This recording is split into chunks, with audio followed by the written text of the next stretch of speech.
Olá, chegamos à nossa página 14 do livro com a escola de Éfeso, não é? Vamos incluir nessa escola de Éfeso a escola pluralista. Mas primeiro vamos falar sobre um filósofo muito importante dessa escola, que é o filósofo Heráclito. Outros autores inserem o filósofo Heráclito na escola de Mileto, porque Éfeso é uma cidade próxima a Mileto, portanto, pertencente à mesma região geográfica que é a Jônia, não é? Uma região antiga da Grécia Antiga. Então, muitos filósofos, autores de filosofia, classificam ele como membro da escola de Mileto, porém, no nosso livro didático, para fins didáticos, ele foi classificado como um fundador de escola, a escola de Éfeso. Muito bem. Então, Éfeso era uma cidade greco-romana na costa ocidental da Ásia Menor, na atual Turquia. Não é? E de lá vem um dos principais filósofos pré-socráticos, que é Heráclito, conhecido também como Obscuro, por causa do estilo enigmático de sua escrita, observado em sua obra sobre a natureza, atribuída a ele pelo filósofo grego Diógenes Laércio. Então, Heráclito viveu entre os séculos 6 e 5 a.C. Ele pertencia à aristocracia da cidade e estava destinado a reger a polis, mas renunciou a essa possibilidade para se dedicar à filosofia. Desprezava a multidão e era descrito como um homem melancólico.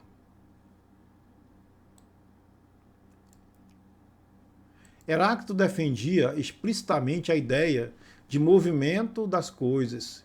Dizia que tudo flui, que nada permanece idêntico a si mesmo. Segundo ele, ninguém pode banhar-se duas vezes no mesmo rio, porque as águas do rio jamais seriam as mesmas. Ou seja, a realidade seria fundamentalmente uma transformação constante. Para Heráclito, o elemento primordial era o fogo, a arquê, não é? Porque este seria o menos consistente de todos os elementos e o que mais facilmente se transformava. A afirmação de Heráclito de que o fundamento da realidade é justamente a contrariedade parece se opor completamente à visão filosófica de Parmênides, não é?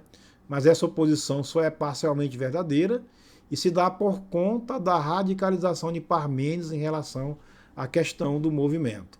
Não é? Então aqui nós temos a polaridade então estabelecida entre as duas escolas de pensamento, entre as escolas de Mileto e a escola de Éfeso, entre a filosofia de Parmênides e a filosofia de Heráclito de Éfeso, não é? Ou melhor, é entre a escola eleata, perdão, né? A escola de Eleia e a escola de Éfeso, não é? Os pluralistas. Os filósofos dessa escola têm como denominador comum de suas filosofias acreditar que não há um princípio único que governe todo o universo. Dois nomes nela se destacam. Primeiro é o filósofo Empédocles de Agrigento. Agrigento era a sua cidade, não é? 490 a 430 antes de Cristo. E Anaxágoras, cerca de 500 a 428 a.C. Observem aí que, pelas suas datas, que Empédocles e Anaxágoras são contemporâneos de Sócrates, né? Contemporâneos de Sócrates, ok? Viveram aproximadamente mais ou menos na época em que Sócrates viveu, né? E mesmo assim são considerados pré-socráticos, porque ainda filosofavam na perspectiva cosmológica. Então atendem para esse fato, já que ele foi mencionado em sala de aula. Né? Estamos apenas revisando. Então Empédocles é originário da cidade de Agrigento, na Sicília, portanto na Magna Grécia. Era uma figura bastante famosa e peculiar, e escreveu dois poemas por meio dos quais podemos conhecer sua filosofia. Para ele, assim como para os outros pré-socráticos, é preciso resolver a aparente contradição entre o ser essencial das coisas e a multiplicidade que observamos no mundo.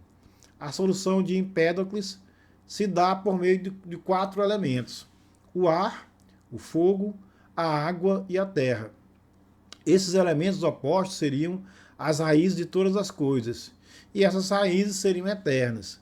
E como se esse ser, o mesmo ser de Parmênides, fosse uma mescla desses 4 elementos.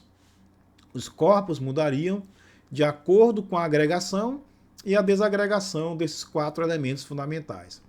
Então, para exemplificar o que causa essa agregação e desagregação, isto é, o que causa o movimento, Empédocles usa os princípios do amor e do ódio. O ódio separa os elementos distintos, enquanto o amor os une. Dessa relação de forças entre amor e ódio, surgem todos os elementos. Assim, a esfera mesclada. Depois, o ódio dá início à separação. O domínio do ódio manifesta-se quando tudo está separado. Retorna então o amor e as coisas voltam a se unir. E assim chegamos ao final com o filósofo Anaxágoras, né? Era originário da cidade de Clasômenas, da Ásia Menor, e renunciou à vida pública para se dedicar à filosofia.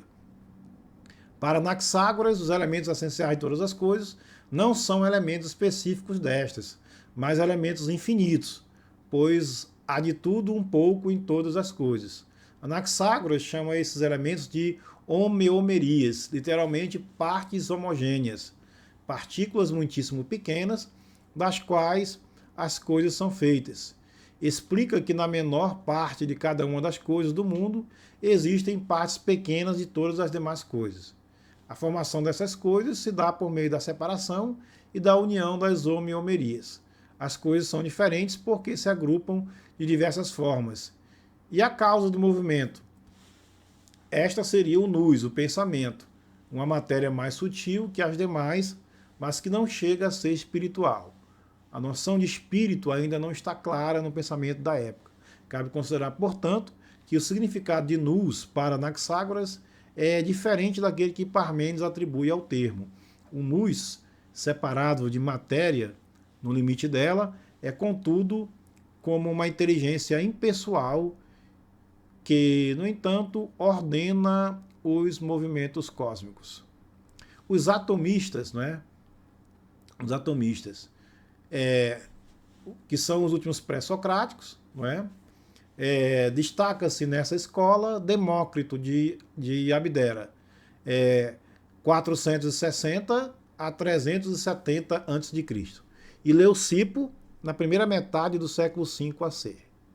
Então, Demócrito, pensador e escritor bastante famoso, que viajou por toda a Grécia, explica que os átomos são as partes indivisíveis da matéria. Movem-se, agrupam-se e separam-se, formando todas as coisas do universo. Cada um desses átomos possui as características dadas por Parmênides, mas para Demócrito esses átomos são muitos, ao contrário do ser de Parmênides, que é apenas um. Então, o que nós vamos ressaltar aqui? O atomismo consiste na primeira tentativa clara da filosofia de se propor um materialismo. Tudo é feito de átomos, inclusive a alma e o pensamento. Com os atomistas temos, então, uma interpretação material do ente, do ser. Não é? Mas se tudo são átomos, como eles se movem? A dúvida surge porque, segundo os atomistas, há duas coisas no mundo: átomos e vazio. E é justamente no vazio que os átomos se movem. O vazio é uma espécie sui generis de ente. É um ser espacial, não é?